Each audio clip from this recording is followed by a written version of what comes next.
Well, thank you and good morning.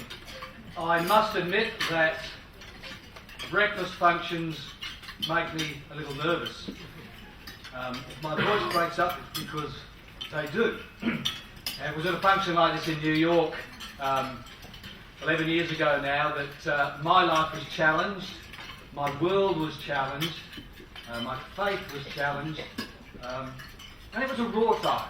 It was a raw time. I've got a slide to help put you in perspective of where I was. A friend from Citibank said, hey, there's a great conference, Hans, you really should go to as an economist. It was one of the pinnacles of my career. The President's Chief Economic Advisor was there. There were members of the US Federal Reserve there. There were chief economists from the most prestigious banks. It was cool. I was at the top. This was good. I had been out the day before, up the top of the towers, on the ferry, Statue of Liberty. Life was good. And we're sitting having breakfast, just as you are. And all of a sudden, the chandelier shook, the table shook, people screamed and simply headed for the exit. It sounded like a dull thud, like an explosion a distance away. I went out into the foyer, just like that, just out there. The bells were now ringing, and the first person who affected my life sort of came into the foyer. She looked terrified. She looked singed.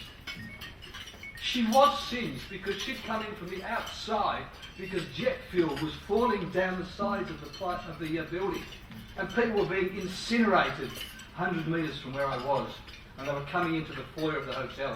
You can see on the thing there. It didn't really sink in at the time. She just looked like a distressed person. We were asked to leave the hotel by the side entrance. I tried to go upstairs to get my luggage. They said, no, you can't do that. I was going up for a snooze.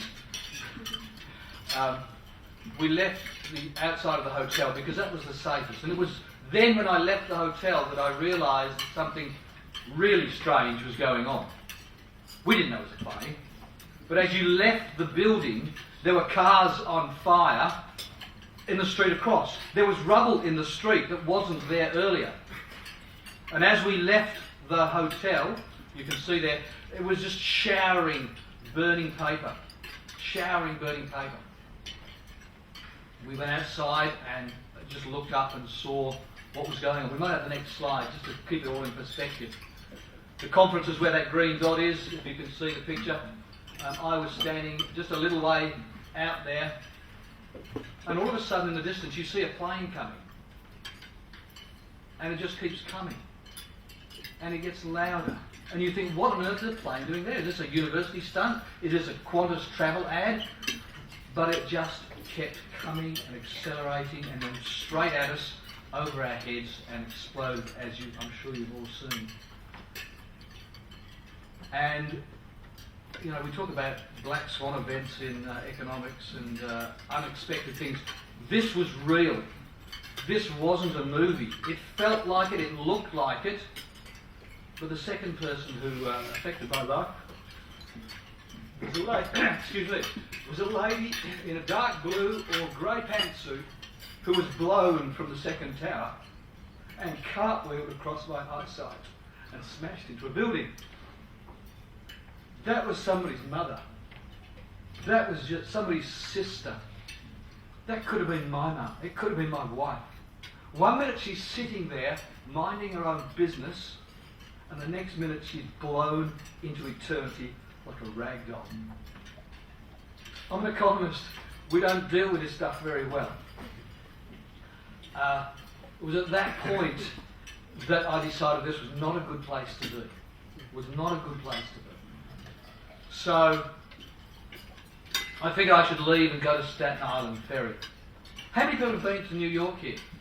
Yeah, okay. It's not like going from Wall Street down to Circular Quay. Like it's not a great distance.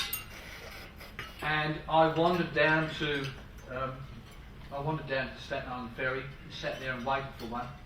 The crowd is building up. I sort of knew I was safe. I thought I was. And then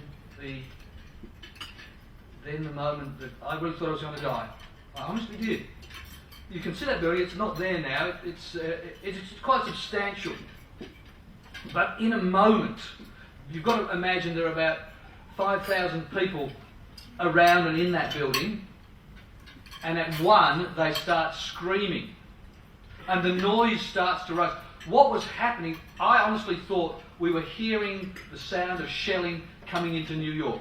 Missiles, shells, I don't know what. Because it sounded like explosions and thunder. And that building, the Staten Island Ferry, was once again shaking. I mean, what was it? Was the sound of the tower collapsing, floor upon floor upon floor. You've got people screaming. You've got noise like you cannot imagine. I felt it recently in I was travelling home on the bus with my daughter, and we were in the middle of a thunderstorm, and I'm sure the lightning sort of missed us by the thunder was enormous. It was like being in the centre of a thunderstorm, and you've got people screaming. You've got the noise like thunder, and then billowing over that was the cloud of dust that came down. I mean, I honestly thought, this is it. I'm dead. The building's A, going to collapse, and B, a shell is going to land on us. But it didn't. The gates to the ferry opened, and I was able, with many other people, to get on the ferry that you can see there. And it's in those moments that the next person who affected my life came along.